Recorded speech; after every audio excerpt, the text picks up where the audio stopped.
Intimidated by lashes? Don't be. I'm going to show you how to apply Velour-Xtensions Self-Stick Lash Clusters in just one step. To prep, all you need is a gentle curl to lift your natural lashes. Carefully remove a cluster from the tray, only holding from the middle outer end of the fiber to avoid touching the band. Using your fingers or the Velour 2 Reel Lash Extension tool, position the cluster underneath your natural lashes, pushing up into the lash line. Then, squeeze the clusters and your natural lashes together. Repeat application with the desired number of clusters to customize your style. Use 3 clusters per eye for a full lash extension look, or 1 to 2 clusters to create a half lash.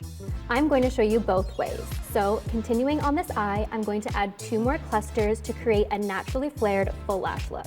Since I started with long, I'm going to add medium to the middle and short to the inner corner, placing them side by side.